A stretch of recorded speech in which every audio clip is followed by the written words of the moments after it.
Tonight, on Crime Stories, he dressed like a clown to make children laugh. But behind the face paint was a man who tortured and murdered. He was John Wayne Gacy. When this whole thing is over, you might be witnessing one of the most horrible crimes, perhaps, in a century. He claimed to be a loving father. See, I don't believe in hitting children. But what he did to his young victims was unspeakable. It was terrible under this. The smell of death was everywhere. How he killed those boys for his own pleasures. How could you forgive him? To the end, John Wayne Gacy proclaimed his innocence. Vengeance is mine, saith the Lord, because you will have executed somebody that didn't commit the crime.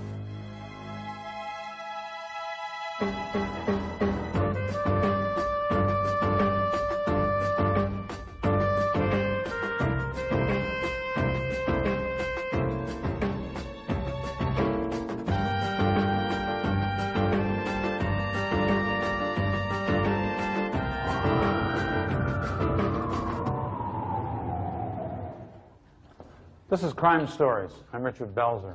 Imagine the nightmare. Your child is missing and you don't know what happened until one day a horrifying discovery. Your lost child is found, brutally murdered and buried in the basement of a man who was addicted to killing. The nightmare comes true not once or twice, but 33 times. The work of a man whose name became synonymous with evil, John Wayne Gacy, one of the most notorious serial killers of all time.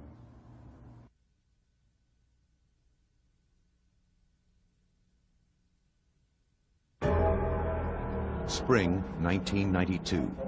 Killer John Wayne Gacy tries to rewrite history. When they paint the image that I was this monster who picked up like these altar boys along the street and swatted them like flies, I said, this is ludicrous. The prison interview came 13 years after Gacy had been convicted of murdering 33 young men and boys from 1972 until 1978.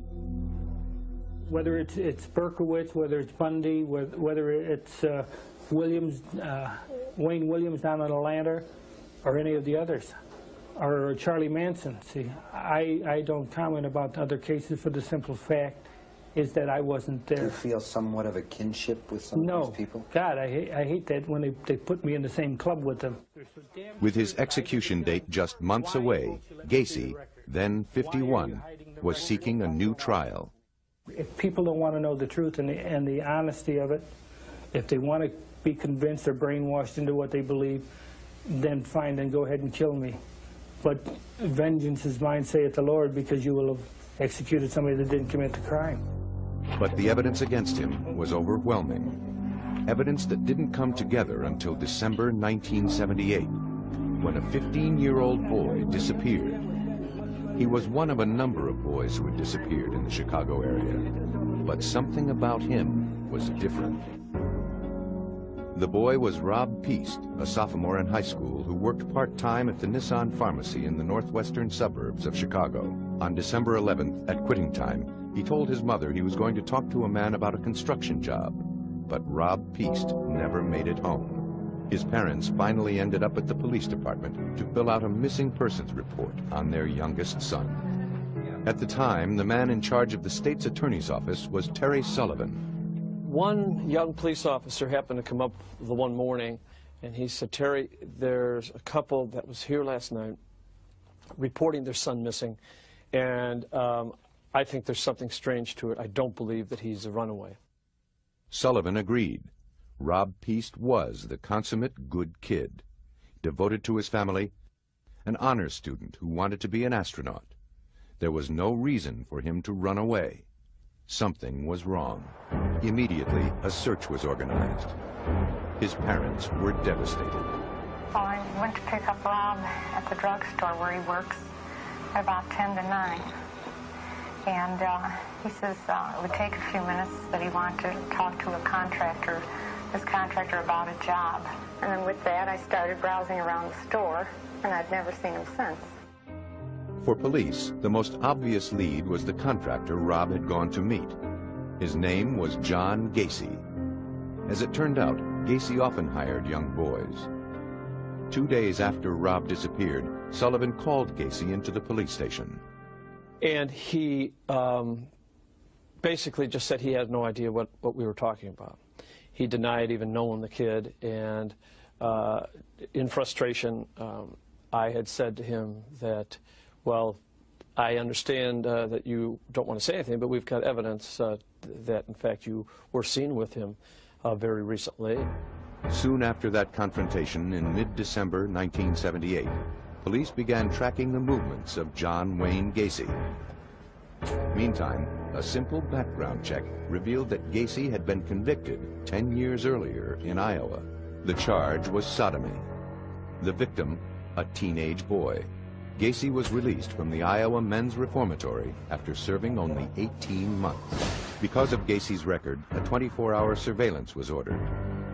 David Hackmeister, then a 6-year veteran of the department and a young father of 3, was assigned to the job. I knew that, in fact, they thought that this could be a homicide. They asked me to keep surveillance on the house. It soon became obvious that a concealed surveillance of John Gacy would be impossible. Gacy often drove over 60 through city streets. Over several days, frustration grew as two-man teams followed Gacy on fruitless journeys throughout metropolitan Chicago. His personality could change in a split second. You know, one second we're his best buddy, we're his bodyguards that he's introducing us people to, and the next second we'll go into another bar and we're from the FBI who are harassing him.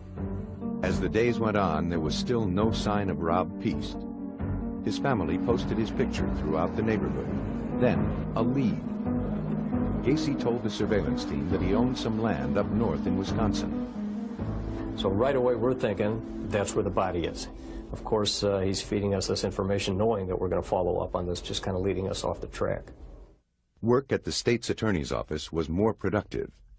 The investigators had obtained a search warrant for Gacy's house, based on Gacy's sodomy conviction 10 years earlier in Iowa. My hopes, of course the hopes of the police officers and my fellow state's attorneys, was that we would find Rob alive. When police investigators entered Gacy's home, it was fastidiously neat. They collected an assortment of items: handcuffs, garter belts. One officer picked up a photo receipt from Nissan Pharmacy. But of all the items found, one of the most chilling was a class ring. It was quickly learned that the ring belonged to a recent high school graduate named John Zick, who, like Rob Piest, was missing. It was just the beginning. Through interviews with Gacy's acquaintances, it was discovered that 2 employees of Gacy's were also missing: Gregory Godzik and Johnny Butkovich. Both 17 years old, both had not been heard from for at least 2 years. An unmistakable pattern began to emerge, linking Gacy to missing boys. So it was as if a trickle had started, and now all of a sudden it's turned into a waterfall. It was then that the investigators got 2 final breaks. First, a fellow employee of Rob Piest revealed that she had put her photo receipt in Piest's jacket. That receipt was the same one found in Gacy's house. It provided a critical link, proving that John Gacy had contact with Rob Piest the night Rob disappeared. And there was more. Interviews with Gacy's employees revealed they had been asked by Gacy to dig trenches for new plumbing in the crawl space beneath the house. The story triggered a memory for a detective who had once used the bathroom in Gacy's house. Mind you, again, it's cold winter, and the furnace came up from bringing the fumes up from downstairs. Now, being an experienced homicide detective and Detective Schultz came back and said that he recognized the odor of bodies decaying. Bodies in the basement.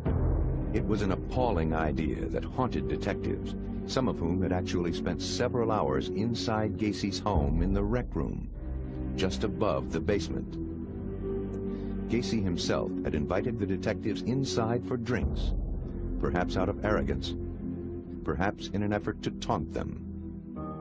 Based on these new clues, detectives pushed for a second search warrant. Then, late in the evening of December 20th, they followed Gacy to his attorney's office. We were absolutely certain that at this point there was a confession, because the attorneys were very, very, very nervous. After spending the night on the couch at his attorney's office, Gacy was on the move. The exhausted detectives had followed him for 8 days. Christmas was just 4 days away. And finally, they believed Gacy was going to crack. This was the beginning of the end for Gacy. He had apparently decided that he was going to commit suicide and was going to go around and say his last goodbyes. One of Gacy's first stops was the Shell gas station, where he was a regular customer. At that point, I go in the gas station. I recovered some drugs that Gacy had given to these people as he was saying his last goodbyes. When I got that information, I told them to take him down, to arrest him. That was probably the closing of the news. We rushed the car at a stoplight, pulled Gacy out of the car, threw him up against the trunk of the car, and told him that he was under arrest for a drug violation. By December 21st, just 10 days after Rob Peast disappeared, John Wayne Gacy was headed for jail on a drug charge. He was connected to several missing boys, but not a single body had been found. As Gacy was led into the station, a second search of his house was just moments away. When Crime Stories continues.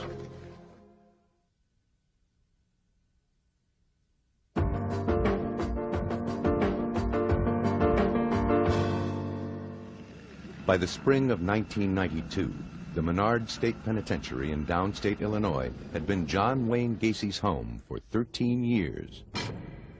And so, by the time he agreed to be interviewed, he had an answer for everything.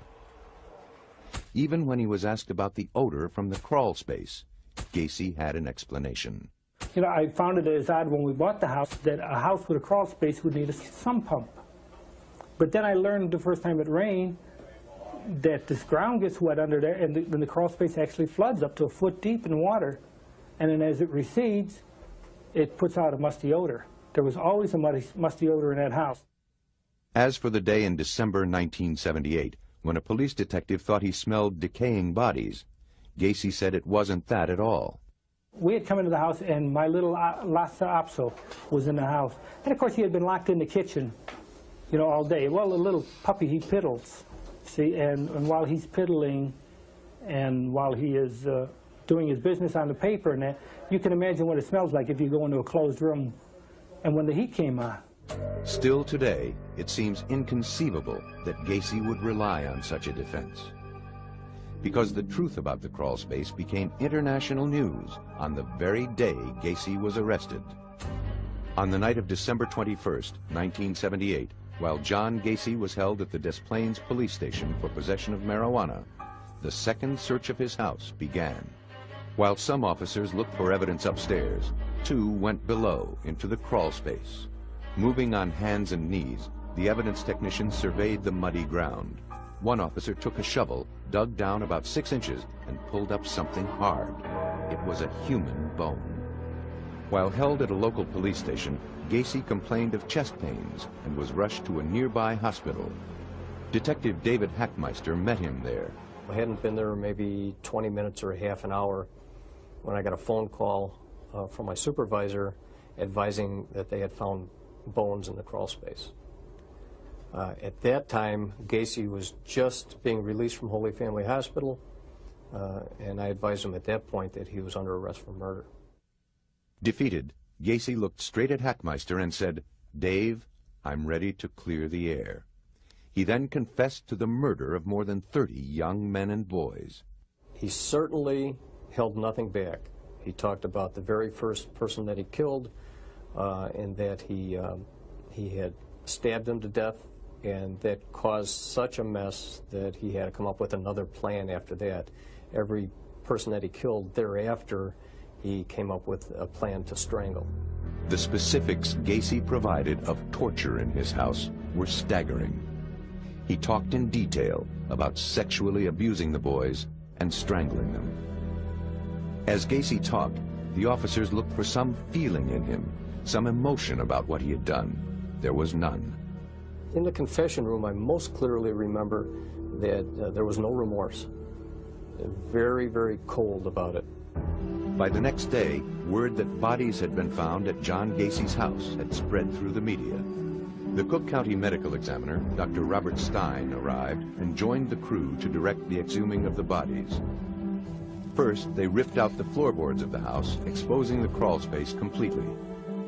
Some workers dug through the mud beneath the house. Others began to dismantle the garage. By midday, the first body bag emerged. The crew pressed on. A second body was carried out shortly after. On that first day, a ritual was established that would last as long as the digging continued. Each afternoon, Dr. Stein would report the discoveries of the day. In the garage, there was just that one skeletalized remain, and in the house itself also a skeletalized remain. No one knew how many bodies would eventually be found, but based on Gacy's confession, officials speculated that the number would be considerable. When this whole thing is over, you might be witnessing one of the most horrible crimes, perhaps, in a century. Early on, investigators brought in the one person who could provide the most help, John Gacy. He showed them one spot to check and then was quickly whisked away. Gacy's information about the graveyard beneath his house was remarkably precise. At one point, he even drew a sketch of the crawl space. To this day, it's a bone-chilling little handwritten sketch because this guy knew where almost every body was. He didn't remember the names of them, or he wouldn't tell us the names, but he knew where they were in the basement. All 6 bodies were essentially skeletalized. For those working in the crawl space, the job was horrendous. Each time they dug a hole, it would immediately fill with water. They would sort through the mud by hand, picking up small bones. Whenever they found a skull, they placed a stake into the ground with an identifying number. Outside in the freezing cold, among the spectators, was veteran crime reporter John Drummond. It attracted the curious, despite the cold weather. People would come out there to see the scene because what had this scene ever happened before? No. The odor was terrible. All the investigators that we talked to afterwards admitted that the stench, despite the fact it was very cold weather, was overwhelming. It was terrible in there. The smell of death was everywhere as they went in there. Some people came not just out of curiosity. They were relatives of young men who were missing. I just have a grandson missing, and it's just a stab in the dark.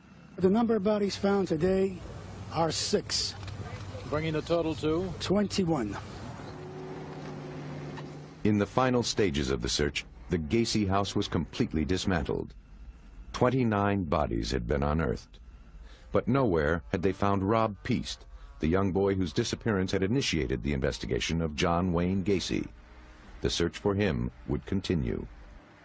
At this point in time, it would appear that we have removed those bodies from the crawl space. As the search for bodies ended, there was one question the stunned public wanted answered. How had John Gacy gotten away with killing so many young men and boys for so many years? Behind the mask of the killer clown, when Crime Stories returns.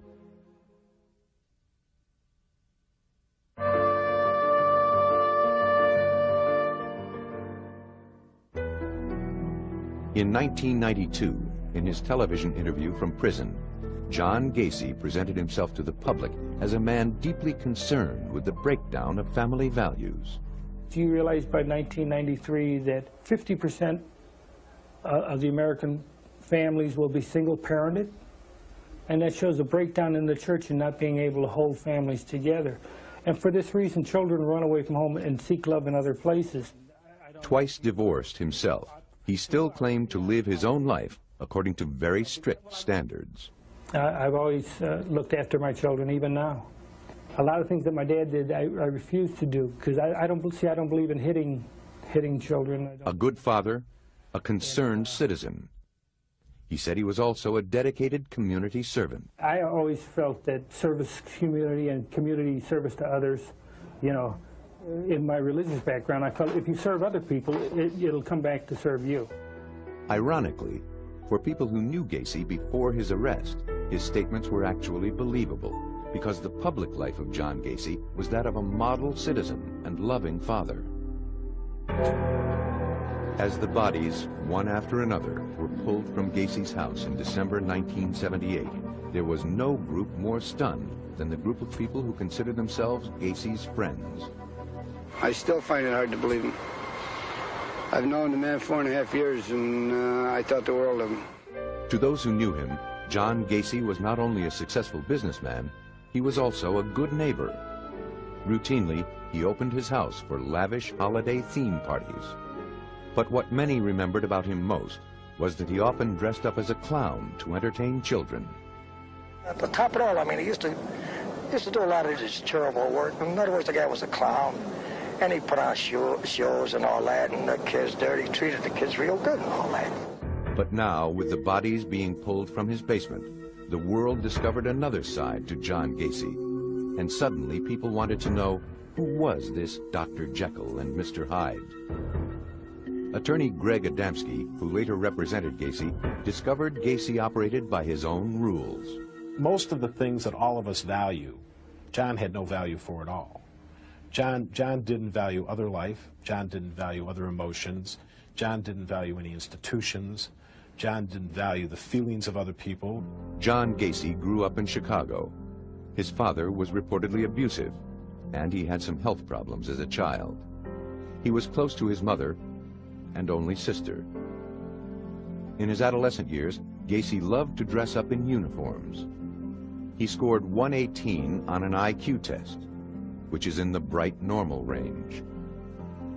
He told doctors after his arrest that he committed his first murder when he was 15 years old and then couldn't stop. He made the statement in 1979 to the psychiatrist hired to help in his defense, Helen Morrison. He started the pattern of what later is described as almost an addiction to homicide. And that's so similar to someone who's an addict that they'll be doing all right, and then there's a certain point where they almost have a craving. And it's not that they're after a human being, it's not that they've had a fight with anyone, it's not that they've remembered some traumatic episode from their childhood. It's just that simple and that terrifying. Gacy was never charged with the murder he claimed to commit as a teen. And then in the 60s, he got married to a co-worker and went to work as a manager for a Kentucky Fried Chicken restaurant in Waterloo, Iowa. He became active in a local civic organization, the Jaycees, even named Man of the Year. Gacy had a young wife and children, but was developing a penchant for sex with young boys. In 1968, at age 26, he was convicted of sexually assaulting a teenage boy. He was sentenced to 10 years, but because he was such a model prisoner, he served only 18 months. Returning to Chicago, now divorced, he made a clean start, rejected his family, and became involved in Democratic Party politics, and was even photographed with then First Lady Rosalynn Carter. He also married a childhood friend who had 2 young daughters of her own. In the early 70s, he began a small contracting business called PDM, painting, decorating, and maintenance. Outwardly, Gacy maintained a life that appeared meticulously in order. But unusual stories about him occasionally surfaced, like this one from a young man Gacy picked up for a night of cruising in March 1978. I got in the car with him, and shortly after I got in the car with him, he placed a rag over my face, of which turned out to be chloroform, and proceeded to have a lengthy drive, and every time I would come to, the rag would go back over my face, and I remember him carrying me into his house, and then he put the rag over me, and that's the last thing I remembered until I found myself about 5:30 in the morning on the steps right by Lincoln Park, half dressed, my face completely burned. Another young man described a night of torture to then State's Attorney Terry Sullivan. He made him take his clothes off and tortured him with candles in one room, then filled the bathtub and would take him from the floor of the one room into the bathroom and shove his head underwater for excruciating long periods of time, to the point where this kid passed out a couple of times. It's amazing he didn't die at that particular time. Neither story was believed, dismissed by police as lovers' quarrels. John Gacy's public persona never changed, until the day the bodies were found and Gacy's real story became a national news story, shocking even veteran crime reporters. I could not understand how a man living in the city of Chicago, who was respected apparently by neighbors, active politically, could be responsible for doing something like this. To this day, it defies logic how he was able to kill 33 people and bury most of them on his property and get away with it for a number of years. Later, it was learned that Gacy began burying the bodies under his house in 1972. By 1978, he believed the crawl space was full and found another way to dispose of his victims. After his arrest, he took police to a bridge over the Des Plaines River. Eventually, 4 more bodies were recovered. The last one, found in the spring, was Rob Peast, the boy whose disappearance had led police to Gacy. In April 1979, John Gacy was indicted for the murder of 33 young men and boys, the largest number of murders ever charged to one person in U.S. history. Gacy's ploy to lure his victims, when we continue on Crime Stories.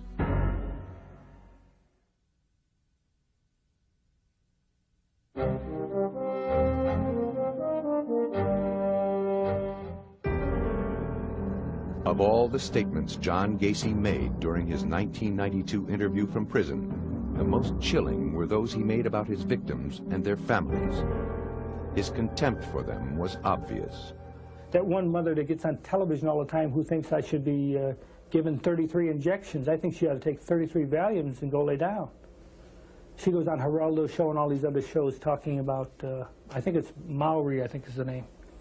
Her Marine son. Her Marine son, if her Marine son was so great, what the hell did he run away from home 12 times? From the beginning, Gacy's victims were known as numbers that represented nothing more than the sequence in which they had been found. From the crawl space, they were taken to the county morgue, where the real work began, the job of identifying each body, changing the number to a name. The first body found turned out to be 17-year-old Johnny Butkovich, one of the boys who had worked for Gacy. The second was Greg Godzik, also an employee. As each name was announced, television crews raced to find the families. He was a good boy. I'd spend anything to find him. I really would. And I think every mother would. It's just not me. I'm sorry for everybody else.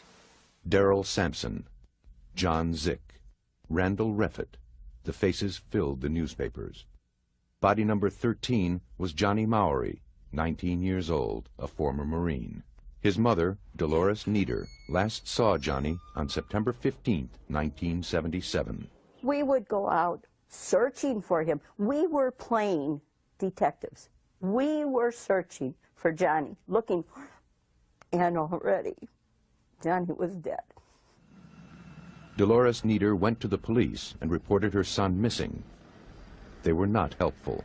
He said, no, he said, Johnny's a runaway. Oh, I was shocked when I heard that. I said, what has Johnny got to run away from? It was the same with all the others. Not a single parent was believed. And for years, some police officers unwittingly played right into Gacy's hands. And what he said to us, nothing wrong with Johnny. Johnny is not dead. What made He's missing. That's all what he say. He's run away. And I know right away it's not true. Because Johnny no got no reason to run away. If they listen to us, they save so many lives. While the police claimed they were runaways, Gacy said they were all homosexual predators. The biggest excuse that he came up with is that all of the victims made him do what he did. It was the victim's fault. If they hadn't pursued him, he wouldn't have had to do to them what he did. But as investigators discovered the identities of the boys, it was clear that the majority were neither runaways nor male prostitutes. Gacy had said they were gay. Johnny, I know, was not gay. But even if he was, no one has a right to take anyone's lives. As more bodies were identified, the names kept coming. William Carroll, Robert Gilroy, Russell Nelson. They were all young, healthy, strong. How had Gacy managed to overpower the boys? The answer, Gacy was cunning, and he had a perfect ploy. In his black car, equipped with 2 spotlights, Gacy pretended to be a policeman. He would stop a boy walking down the street, flash a badge, and tell him to get in. Once inside the car, the boys were driven to Gacy's home. All he needed then was a good trick. He told officers how it worked with his last victim, Rob Peast. He says, now, it's a very simple trick. He says, I'll show you how to do it. Put the handcuffs on. So he had Rob Peast actually put the handcuffs on himself and cuff himself behind his back. And Rob struggled with the handcuffs for several minutes and said, well, what's the trick here? And John reached into his breast pocket and pulled out the key to the handcuffs and said, the trick is you have to have the key. With the boys restrained in the handcuffs, Gacy then moved on to his rope trick. Slipping a rope over the victim's neck and twisting a rod through it over and over until the young man collapsed.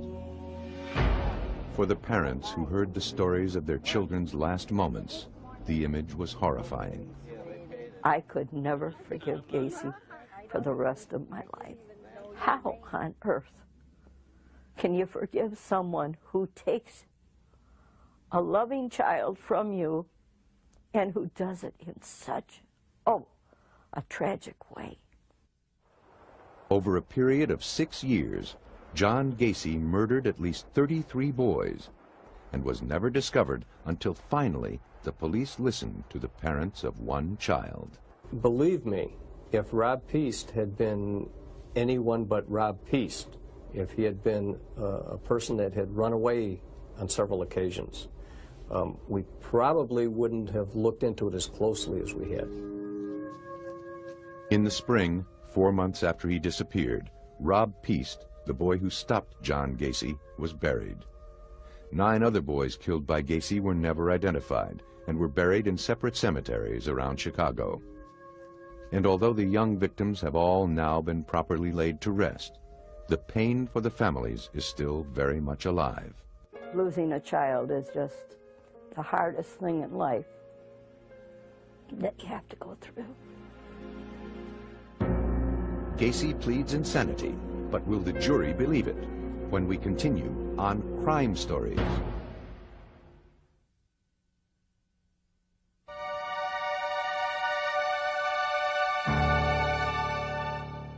As John Gacy spoke from prison in 1992, he made it very clear that he was tired of being associated with other famous serial killers, especially the man who killed and then consumed his victims, Jeffrey Dahmer. I'll tell you this, that's a good example as to why insanity doesn't belong in the courtroom. Because if Jeffrey Dahmer doesn't meet the requirements for insanity, then I'd hate like hell to run into the guy that does. It is an ironic statement, coming from a man who 13 years before had pled not guilty to 33 murders, using the defense of insanity. On February 6, 1980, the first day of John Gacy's trial, people lined up at the criminal court building in Chicago, eager to get a glimpse of one of the most notorious serial killers of all time. Already, Gacy's story had received so much press coverage in Chicago that jurors had to be selected from Rockford, a city 50 miles north. The 16 men and women were bused to the courthouse and sequestered for the entire 6-week-long trial. Gacy was pleading not guilty by reason of insanity. And at first, it seemed the defense had an advantage. The judge was Louis Garippo. If you really think about it, if the defense is insanity, and you have someone who's killed 33 people, everyone say, hey, there must be something wrong with that person. And I believe that in most, more than half of the jurors that were selected felt that there was something mentally wrong with John Gacy. In their opening statements, attorneys for the prosecution argued that Gacy was evil.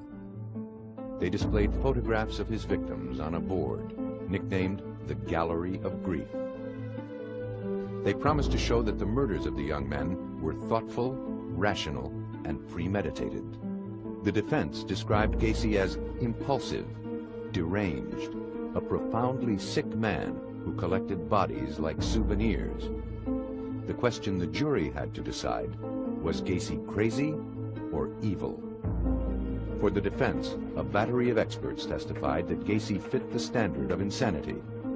One was forensic psychiatrist Helen Morrison. He could commit an act, but it didn't mean that he sat and planned the act. It was almost as if he were an automaton doing this behavior, and once the behavior was done, he was finished. The psychiatric experts offered varying opinions of Gacy's mental illness: borderline personality, paranoid schizophrenia, amnesia. But the prosecution believed the facts of the case were more important than the psychiatric testimony. If the murders were not premeditated, they asked, why would Gacy have burial trenches dug in advance? Why did he keep handcuffs and a rope ready? If he didn't understand the criminality of his behavior, why would he deliberately choose victims who might not be missed? If he had amnesia, how could he draw a precise sketch locating each body? William Kunkel was the chief prosecutor. Clearly, when you have this kind of intentional behavior, the pre-planning for all those things, the covering up, the post-planning, the post-conduct for all those things, and all this going on in the backdrop of what on the surface appears to be a perfectly normal existence, just doesn't fit. As the jury heard the testimony and looked at Gacy, they saw a man at ease and very much in control of himself. The theory or the thought or the fantasy about someone who's insane is that they're running down the street screaming, pulling their hair out without clothes on.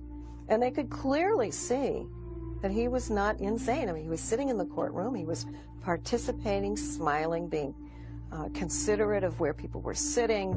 The jury also learned that Gacy ran a successful business, was involved in politics, and was active in his community.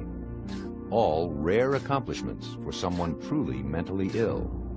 A real medical model psychiatrist that really treats patients and understands mental illness will never believe that you can turn this kind of serious mental illness off like a faucet. Did he have personality disorders? Absolutely. Was he a sexual deviant? Of course, but psychotic? Not even close.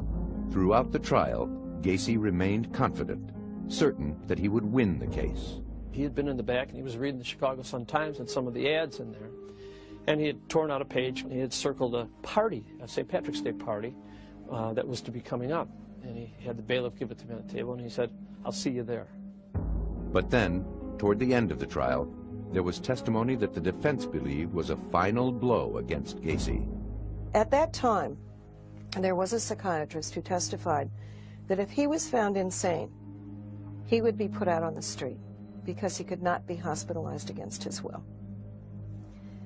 That, obviously, no one in their right mind believed that this man was sane, but no one was willing to take the chance that he would be out on the street. The last dramatic argument came from William Kunkel.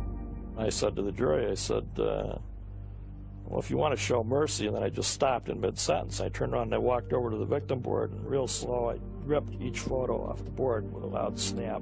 Took my time, about 2 minutes, to get all 22 off in my hand, and I walked back in front of the jury box right in their faces, and I said, look, if you want to show this man mercy, you show him the same mercy he showed when he took these 22 lives off the face of the earth and put them here.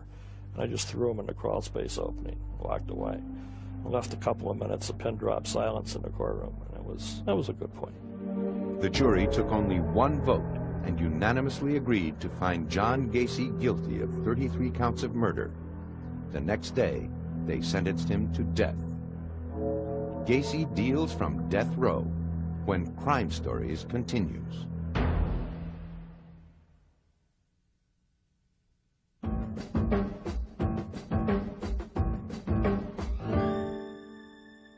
Throughout the many years he spent in prison, convicted serial killer John Gacy had little trouble keeping busy. He spent much of his time painting.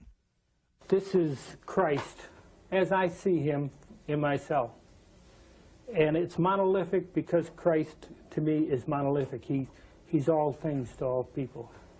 This here is the Hi-Ho series. This is called Hi-Ho Around the Campfire. Many who knew him there said Gacy actually enjoyed prison. He thrived on the regularity of life in an institution. Karen Conti was one of his appellate attorneys. His life outside of prison was just completely filled with anxiety for him. He had options. He could kill, he could not kill. There was this good and bad that was a constant dilemma in his life. When he was in prison, all of that was removed. He had his life set up in a very orderly fashion. If you want to know what my life is like, I log it every day. For the last 12 years, all you got to do is ask. I can tell you everything. I can tell you it's the first meal they serve me here because I do it daily. What do you do all day? Every phone call, everything that I do, every time an officer's around me is logged. Every movement that I make is in the book here. Filling the pages of Gacy's log were hundreds of hours spent with attorneys who were representing him in the appellate courts. As ardent opponents of the death penalty, working together, they had taken on one of the most unpopular cases in the country. First of all, we got death threats. We had clients who quit us. We carried a baseball bat from the garage to the house after a while. We had bomb threats. Dozens of legal issues were raised on behalf of Gacy, while he maintained that he was not the one who killed the boys in his basement. At the time of my arrest, there was 4 other suspects, all employees of PDM contractors, all with keys to the house. To the end, Gacy denied his guilt. I wanted him to have this breakthrough. I wanted him to have this all of a sudden, all right, there's no more pretense, there are no more appeals. Now I can tell you I did it, and this is why I did it. I was waiting for it, but it just never came. It was like a book with no ending. As the years went by, each and every appeal was denied. At last, a final execution date was set. May 10th, 1994, 14 years after his conviction. There was nothing was going to delay the killing of John Gacy because the people were bound and determined that John Gacy was going to be killed. Throughout the years on death row, Gacy claimed that he was not worried. He had no reason to fear the day he would die. If you believe you've lived your life the right way, then you do not have nothing to fear, in my case. You're not worried about facing God? No. I'm fairly comfortable with him. I've been at the Catholic services, I'm the server for the priest for the last 10 years. I have no qualms about doing that. I've had confession, I have communion, and I am at peace with myself. On the morning of his execution, Gacy was flown from his downstate prison to the death chamber at Stateville Correctional Center. We have attorneys on standby that will be available to the very end to fight any attempts to stay this execution. By 7 that evening, the U.S. Supreme Court denied a last request for a stay of execution. At the end, Gacy wanted to speak with each of the lawyers separately. He took me aside and he wanted to thank me for trying as hard as I could and for keeping him occupied with jokes and for being kind to him and calling him and keeping him informed. Even while the crowds cheered outside his cell, Gacy did not believe he was going to die. At about 11:15 on the night that Gacy was killed, one of us called up Gacy and said, "How are you doing?" And Gacy said, "You know what? Can this wait? Can I talk to you in a while?" We said, "No, John, I can't wait. I mean, what do you mean a while?" He said, "Call back in an hour or two." I said, "John, you're going to be dead in an hour or two. What are you thinking about?" There was a candlelight vigil by opponents of the death penalty, but far more people clearly were in favor of his execution. Just after midnight, with relatives of his victims watching on a television in the prison basement, Gacy was strapped to a gurney in the execution room. He was given 3 lethal injections. John Wayne Gacy was pronounced dead at 12:58 a.m. He got a much easier death than any of his victims. In my opinion, he got an easier death than he deserved. But the important thing is that he paid for his crimes with his life.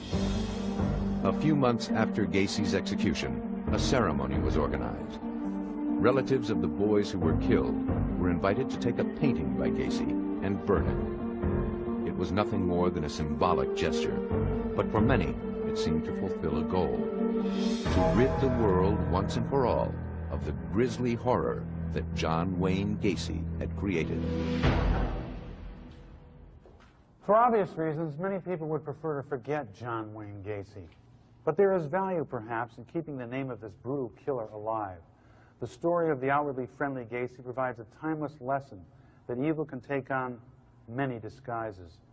It may be your next-door neighbor, it may be a co-worker, or it may be the man dressed as a clown. For Crime Stories, I'm Richard Belzer.